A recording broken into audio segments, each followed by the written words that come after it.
34 साल शाकिर को बेदर्दी से छुरियों के वार कर मार दिया गया। शाकिर की वालदा हमारे साथ मौजूद है, इनसे हम बात करेंगे आखिर क्या वजूहत थी। भाई साहब लैके गए ने, उन्हें माफ़ी भी मंगी है मेरे बेटे ने। दो महीने नहीं 3 महीने हो गए इस गल नूं।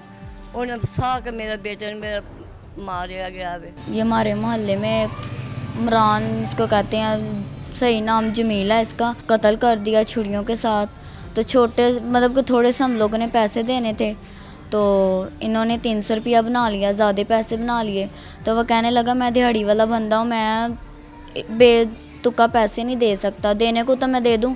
फिर भी उन्होंने पैसे दे दिए, 300 रुपया दे दिया कि हमारे घर में वो लड़ाई ना हो। तो उसने इतना जुल्म किया मेरे हस्बैंड पे, और उसके बिना मेरा कोई भी नहीं था।